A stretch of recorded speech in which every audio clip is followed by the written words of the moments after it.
Good afternoon, everyone. You're very welcome to today's webinar, How to Implement a Cybersecurity-First Culture for the Modern Workplace. Just maybe some brief housekeeping. We will provide you with the recording after the session, so you'll be able to circulate that around with your teams. Also, attendees are in listen-only mode. However, if you have any questions that come to mind during the session, please feel free to use the Q&A box and we will take all questions at the end. So, my name is Kieran Hayes, Pre-Sales Manager here at CommSec. I want to start by giving a big thank you to everyone for joining us today. There's been a real peak of interest in the last few days, which bodes well for cybersecurity, particularly when it's really the height of the summer holiday season. We've also had great feedback on our recent series of webinars, and today we are delighted to discuss the hows and whys of implementing a cybersecurity-first culture in the modern workplace. Delighted to say I'm joined by Nick Wilding, Security Awareness and Behavioural Change Lead at SafeTitan. Hey Nick, how are you doing today? Hi Kieran, yeah, good to talk with you again and delighted to be part of the webinar today. Yeah, delighted to be part of it as well, Nick. Great to have you on board. So Nick will be delivering the main content today. Nick obviously carries a wealth of experience to those who know him in this particular area, and we're very excited to hear how the modern workplace can indeed be improved and secured by implementing that cybersecurity first culture. So before we get stuck in to the main detail of the webinar, for those of you who are not familiar with CommSec, we were founded in 2013. We're an MSSP, which means that we are 100% focused on cybersecurity, and CommSec currently have 25 full-time employees. Our customers vary from SMEs and would be across both public and private sector organizations. You can see there we provide many managed services, including Security Operations Center, SIEM, endpoint detection response, ISO 27001 assessments, plus several other solutions and services.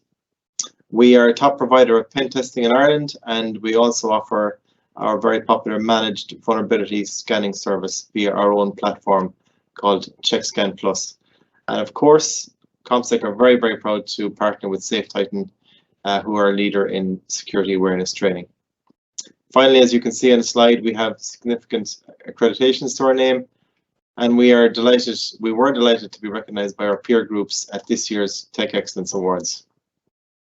As I mentioned, today's webinar will focus on what we feel is an important cultural shift, I guess, in the workforce, and not just the workforce as it once was, but the modern workforce, the post-COVID workforce, if you will. Employees are now working outside the office perimeter. They have more use of cloud SaaS services, they use public networks, etc. And with our topic today, I'm really reminded of the security adage: a security attacker has to be successful once, but the business has to be successful blocking an attack every time. So really, in today's digital environment, it's critical that a business has strong security controls in place. So with this slide, what we wanted to highlight was the list of common cybersecurity threats. In fact, we have here the top 10 security threats in 2022, according to a report from the security vendor Splunk. And what may surprise you is that of these 10 threats, if I just click here, 8 of them require and take advantage of human interaction. So with that in mind, we really need to look at this and say, if cyber attackers perceive us to be the weakest link in the chain, then businesses really need to be doing everything they can to strengthen those links, i.e. their workforce. So the question is, what are businesses doing about it? And maybe for today's webinar, what can they do about it? And it's important that security awareness training is not a tick box exercise. In fact, we would expect really that security awareness training will become as common and mature as antivirus. And furthermore, this training, aside from general requirements, it's now a fundamental requirement with cyber insurance. in an effort to reduce cyber risk in business. So it's something to keep in mind on many fronts. So with these stats, it certainly seems to be a fundamental and essential area to focus on. The question is, could we stop the majority of attacks and potentially reduce risk with a more informed workforce? So with that, it gives me great pleasure to hand the virtual floor to Nick. Over to you, Nick. Many thanks, Kieran. The simple answer to your last question there, I think, is yes, but perhaps a little bit more detail might be required. So thanks for the opportunity to speaking today. Delighted to be talking to you all. Just a little bit background for me. I'm Titan HQ's lead SafeTitan security awareness trainer. My job's focused on helping organisations of all sizes and in any sector develop a vigilant, cyber-savvy workforce and people-centred security culture. Let me just share my slides. So yes, continuing about me, I've advised and guided firms of all sizes on their preferred security awareness training over the last 10 years. And I'm helping organisations build security around their people, not the other way around. I've worked with many different teams within those organisations, whether that's the boardroom, the security team, or with HR and L&D to help them adopt data-driven, intelligence-led approaches to security education. And it's definitely maturing at the moment. I've also worked closely with academia to better understand the behavioural science that sits behind all this, because this is all about the psychology of people. And we can't program people in the same way that we program computers and expect people to do the things that we want them to do at the time. We've got to box a little bit cleverer than that. So I think I've learned some key lessons which we thought it would be great to share with you this morning. I hope they're useful, can help guide you in new thinking and innovation. Firstly, a little bit about SafeTitan. So we were cyber risk aware, a Dublin-based organisation. We were acquired in February by Titan HQ, which is based in Galway, as probably many of you know, and we're delighted to be part of that team. You'll see there in terms of cyber risk aware, and now with SafeTitan, the challenge we set ourselves, the problem, and more of how we're actually tackling that issue during the presentation today.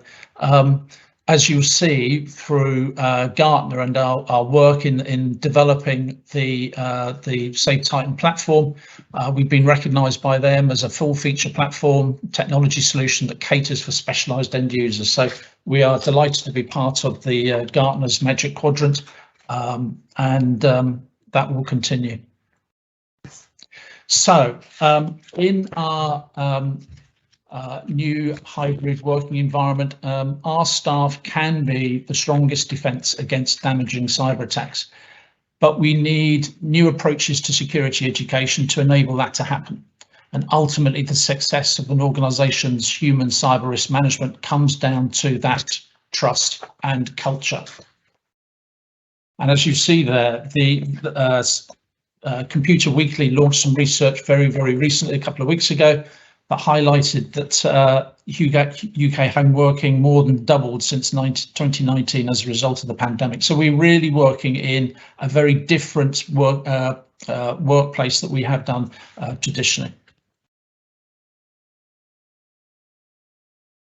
And our people are central to our organisation's success and reputation, yet at the same time it's our workforce who represent the biggest security vulnerability for any company. And the reality is that our workforce really should be the strongest first and last line of defence we have. But it's true to say that more needs to be done to influence and sustain stronger security behaviours across our workforce, whether that's at home or at work or on the move, and moving that also out to our wider ecosystem of critical suppliers and advisors. And it's safe to say that the strength of an organisation's cybersecurity culture lies in the behaviours of every single individual, whether that's your directors and finance teams to HR, from sales and customer service to your security experts and frontline staff. Your people whatever their role or seniority, hold the key to your organizational resilience. Sorry, go back to it's true to say we are facing a bigger threat than ever before with the changing working environment, which many of us now find ourselves in. Working from home has brought a whole new set of risks to working securely. And I don't believe this is just down to the adoption of new technologies like cloud over the last few years. This is much more than that. The COVID lockdown has shone a really bright light on the behaviours of all of us. At home, we have new and different distractions to deal with, whether we're working from home or working in the local cafe. We don't have our traditional security blanket of working in the office or the opportunity of discussing and talking with colleagues who could assist and guide us during the day. And it's true to say that we've seen an increase in attacks, but importantly also seen an increase in the number of people falling victim to those attacks. And your business may be doing everything it can do to protect its head office, its primary network, and its remote workforce. But however, an attacker only requires the smallest window of opportunity to break through all the barriers you've got in place. A bit like Kieran was saying, attacker only needs to be successful once, whereas we need to be successful all the time. And it's essential that all your people are equally protected to prevent security threats and to protect your data, no matter where your staff are working. And so it's clearly as much to do with our employees and their behaviours as it is about technology. Just move down to the next slide. So, and for me, human factors plays a critical role in how we can design better engagement with our employees. We need to understand why people react in different ways to the various threats we face, and having this understanding can help to transform the techniques we use with all of our people. And it's essential we do, because security training needs to play an integral part of any organization's response to the real and specific threats that they face. There's some interesting research I saw about a month ago from a leading consulting firm. It said, and this is based on respondents over the last year. A striking 54% of respondents to a recent survey admitted that in the past year they'd bypassed security policies to keep pace with the changes taking place across their organisation, and as a consequence of hybrid working. And in the same research, only 26% of staff said they find security training interesting. Only 32% or 32% find it too long, and 35% say it's too boring, and the same number say it's too technical. So the reality is many organisations are taking this one-size-fits-all approach to cyber training. It doesn't work, and there are no silver bullets. So hopefully today I'll be giving you some insight into the sorts of techniques that you could use to make sure that that doesn't happen. So it is all about culture, and you know, your training needs to be personal. It needs to be timely and targeted, relevant, short and engaging to help influence behaviours. Good security works around our people and their day-to-day responsibilities, not the other way around. The UK's National Cybersecurity Centre said back in 2018, security that doesn't work for people doesn't work, and I think all organisations need to acknowledge that. I think traditionally there's been a culture in many organisations where people are blamed. People are seen as the weakest link, and I think it's probably playing to the media story that people are the weakest link, and it frustrates me dreadfully that that is still being said in the press and in the media and in many sort of security companies I see, quoting people as the weakest link. They really should be your strongest defence against attacks. And one of the things around this is building that level of trust based on a culture where people are rewarded for good behaviours and not embarrassed or disciplined for poor behaviours. We really shouldn't stigmatize mistakes. Let's prevent individuals or teams being signaled out for blame. Any security incident should be regarded as a fantastic opportunity for guidance, advice for that individual, and learning for the organisation. And one of the critical things about incidents, of course, is to build that culture where people understand that they need to report as quickly as possible. And in the past, I've seen many organisations where staffs, working with the staff within those organisations, there's been a concern that if they do report an incident, something that they may have done themselves, there's a concern that they might be disciplined as a result of that. So we've got to get over that, because reporting quickly is an integral part of making sure that you are able to manage that risk quickly and effectively. I'd also say sort of collaboration is based on actively engaging and listening to our employees. I think our employees are typically the people that often holds some of the big keys to sorting out some of these challenges we have in understanding how to create training that's targeted and relevant for them.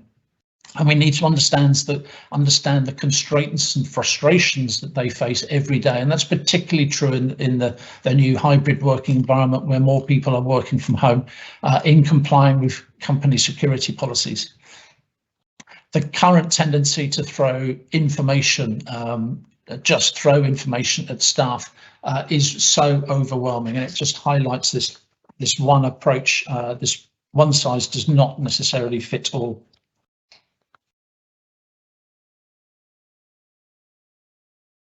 People really do need to sit at the heart of any cybersecurity strategy. Good security takes into account the different ways we all work. We all have our own behaviors and reasons why we might click on a link, why we've not got the strongest password in the world, etc. But critically, we can't get in the way of people doing their jobs as well. So that this training has to be very targeted to succeed. It really is true that security awareness is just the first step. Many people believe knowledge is power and that success depends on how much a person knows. Therefore, giving all this information out and expecting people to do the right thing at the right time, it doesn't work like that, sadly. Knowledge is power, but knowledge without action is really useless. Just because you make people aware of the risks and what to do about them doesn't mean to say that they will perform those tasks and behave in the way that you want them to. And as you heard from the research I quoted earlier, many people find it difficult to actually comply with company security policies and often will work their way around it.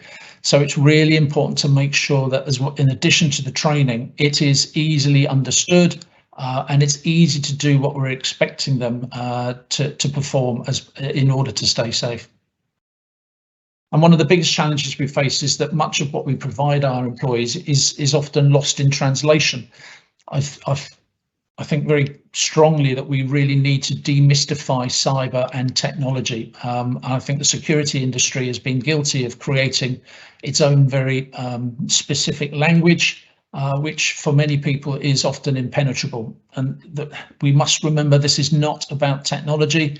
This is about the way in which we live our lives safely and securely every day. So we need to communicate security, cybersecurity in a way that people can understand and relate to. And using appropriate language can make or break any cyber awareness security campaign. We need to I call it democratize cyber language, making it easy to understand, interesting and relevant for everyone. As I've said at the start, we all have our own experiences and we need to relate to these to connect effectively. I often say that all of us either have been a victim of an attack or certainly know someone, a friend or a member of the family who has been a victim of an attack. And that's all quite a shocking stat. And I think we need to start bringing those stories out and giving people the confidence to be able to share their experiences more openly with their colleagues. I think we can learn a lot from that. And more about storytelling shortly. I think we need to focus on positive messages around what your staff can do to help, rather than just letting them know what the consequences might be of doing something that they shouldn't do. And stories have a transformative power. We tell stories all day without perhaps really knowing it. And they have the power to inspire and challenge and create that emotional connection for people with the subject. And in this instance, with cybersecurity, that typically they won't get with statistics or boring tick box training. We all tell stories. They help us make sense of life. And cybersecurity provides all the key elements of a great story. It's got us, the good guys, many of whom are not clear of the risks we face, the bad guys intent on harm, and the real life emotional, reputational and financial impacts of an attack that can hurt any one of us, whether that's at home or at work. And at SafeTitan, it's true to say that we're passionate about dramatising real life stories in our training. It's what can really engage people, building their confidence to share their own experiences, which is a critical part of building the culture needed for change. But we're also very aware that operational efficiency and effectiveness is essential. We need to measure the impact of what we are doing. And all organisations demand operational efficiency, and many know that the time spent on training staff can be extremely costly and very difficult to measure the value of. So different approaches are needed to taking staff away from their work to carry out must-do training.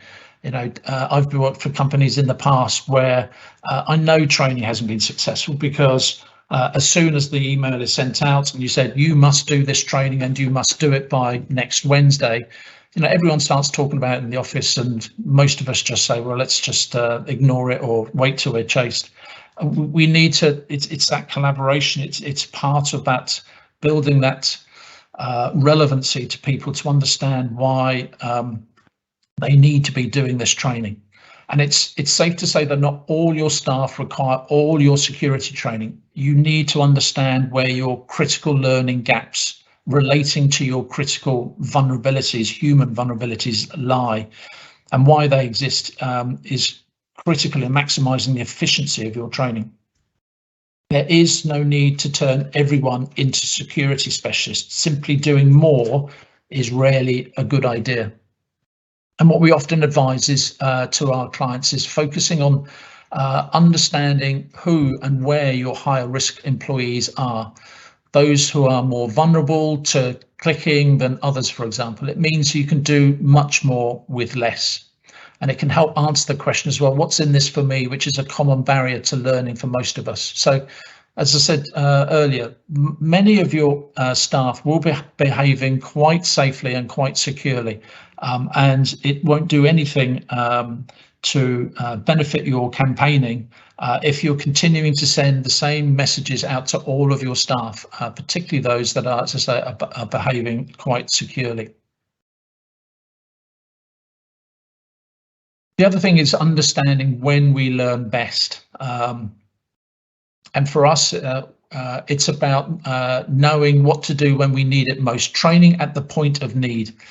In our really busy working lives, we typically learn best when it relates to something we are doing here and now. And we need immediate nudges, guidance, best practice at that very time of need.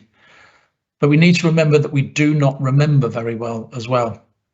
There's a lot of evidence and science that goes behind this. People typically forget 90%. This isn't just around cyber awareness. Typically, we forget 90% of what we're taught within days. And the biggest drop in retention happens soon after learning. So memories weaken over time. And as our memories fade, so cyber criminals remain equally agile and relentless. So to support training at the point of need, we need to do a few things. And here is some guidance from me based on the experience I've had. We need to reinforce training regularly. simply testing a person's memory, that memory will become stronger. So we should be looking to stage frequent training interventions as part of a learning campaign to help solidify the information through active recall. But I'm not talking about taking staff out of the working environment for hours at a time. That's absolutely not what this is about, which leads to the next point about improving clarity and keeping it short.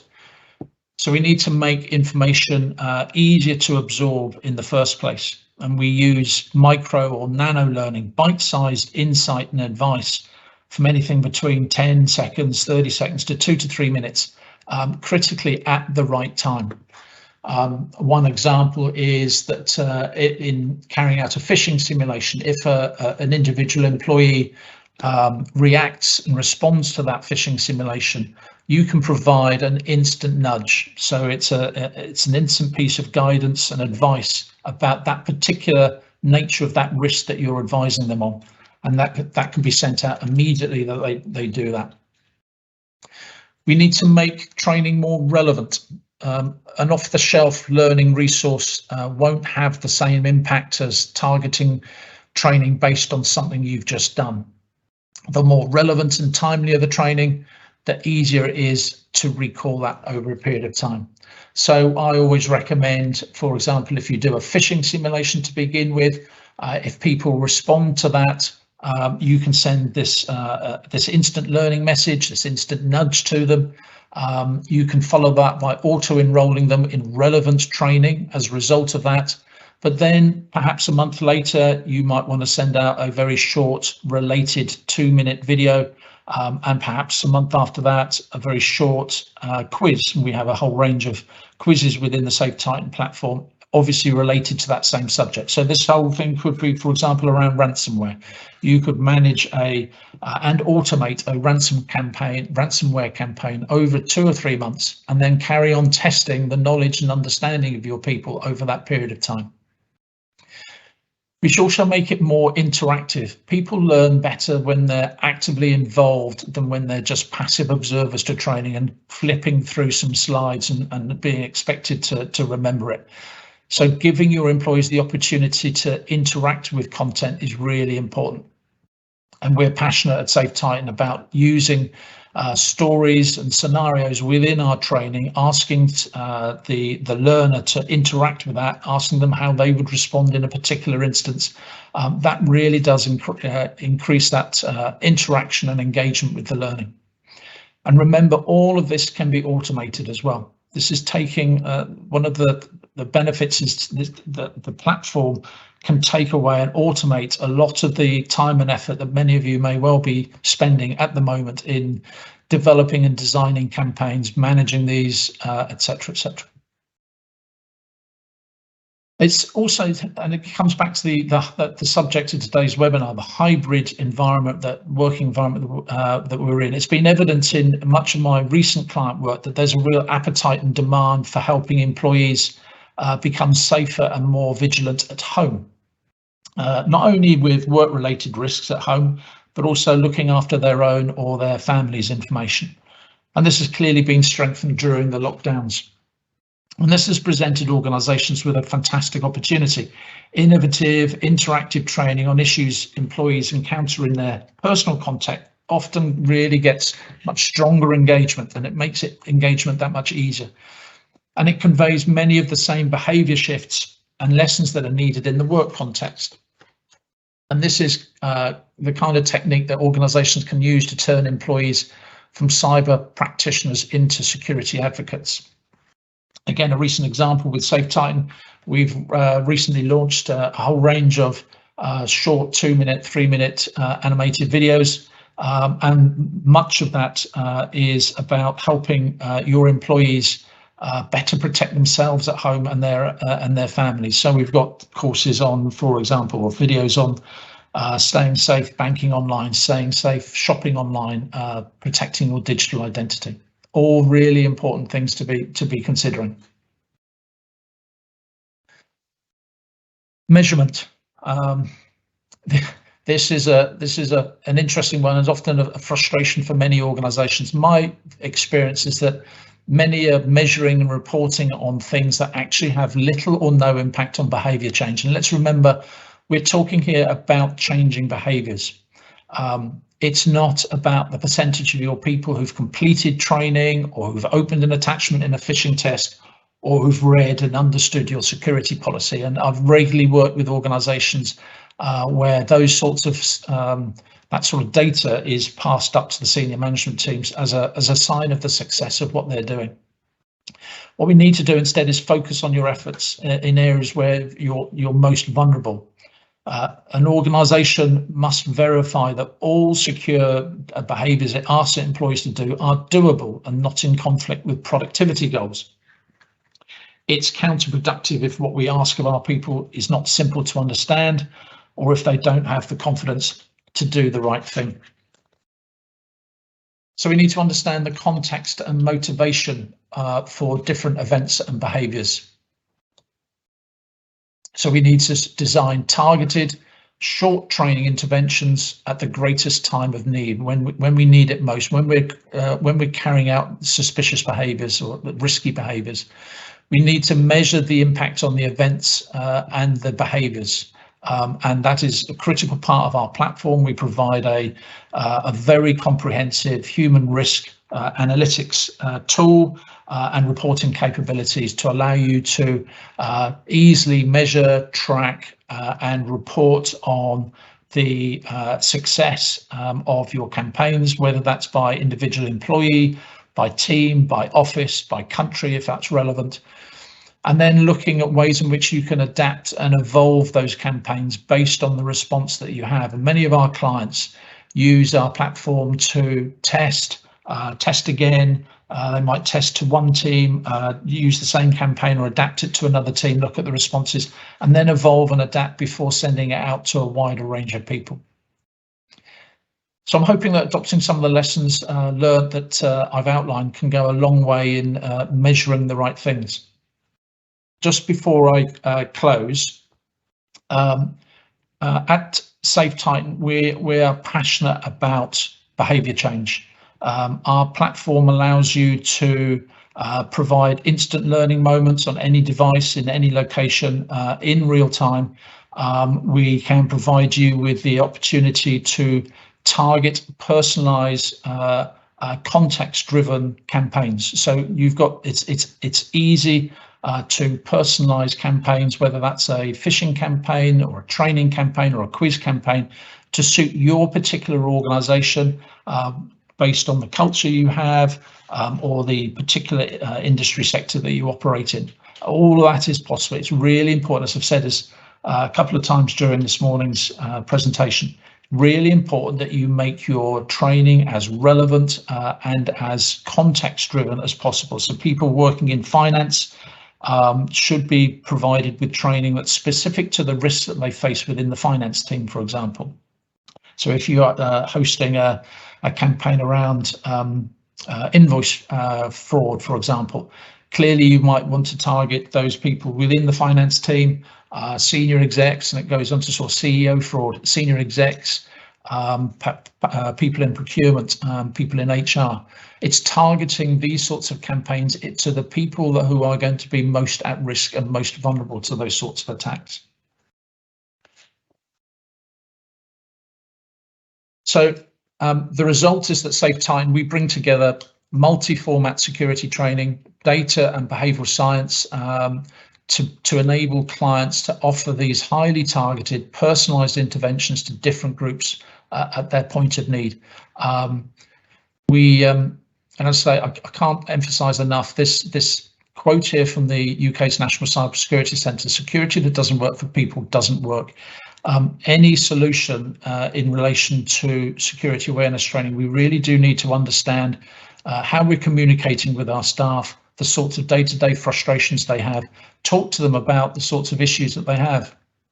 I hosted a workshop in an old company of mine with the National Cybersecurity Centre and Royal Holloway College, for example, where we brought the information security team together with staff and asked staff to bring to the table some of the day-to-day issues they have in being compliant with cybersecurity policies that they have within the company.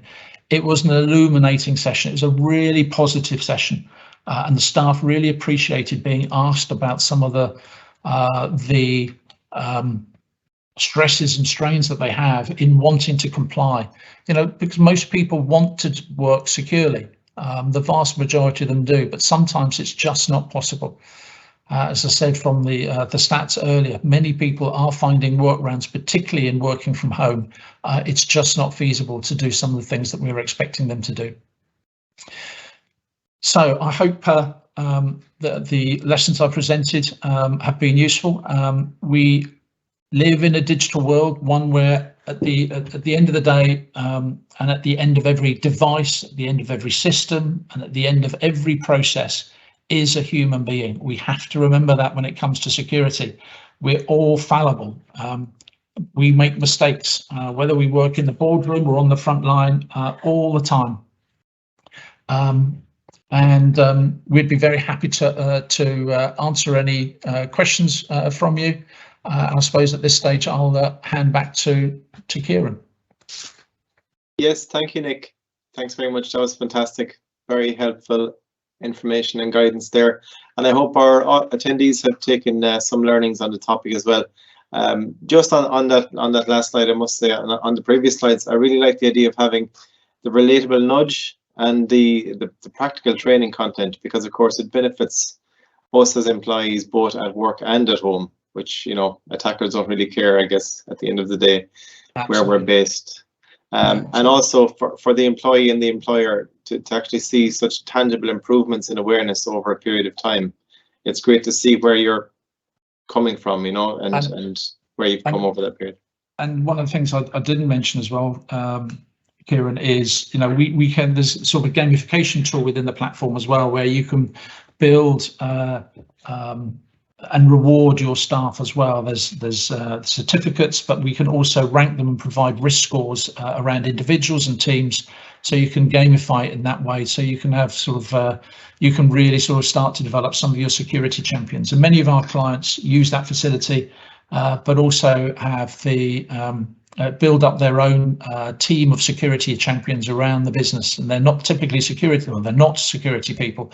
They're members of staff who feel equally passionately about the importance of making sure that everyone has that level of confidence and ability to share some of the experiences they have, and not be afraid of admitting that I think I've just done something wrong. I need to report this.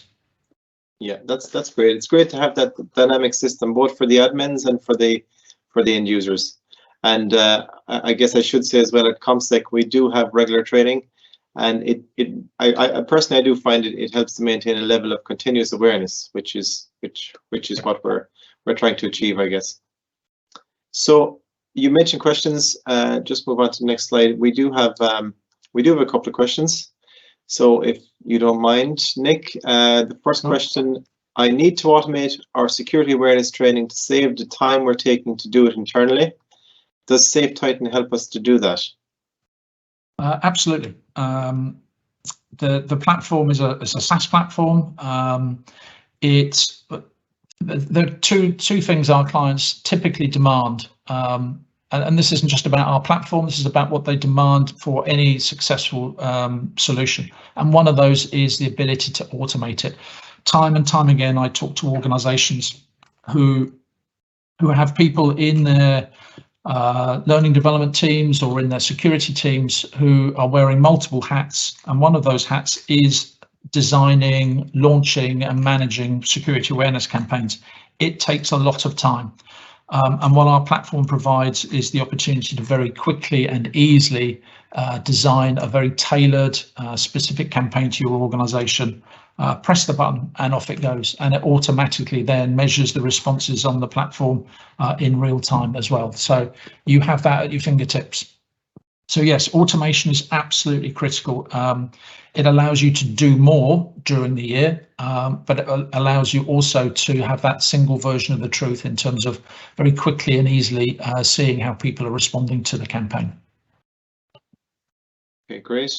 So second question for me: it's as important to reward and congratulate good security behaviors as it is about identifying your higher risk employees. What are your thoughts on that? I couldn't agree more.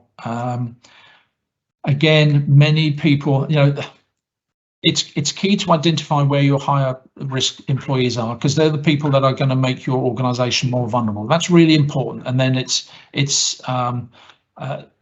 you have different techniques then to actually make sure that you're reducing the risk of those particular people. It might be more training. It might be an understanding of a specific area of risk that these people are particularly susceptible to.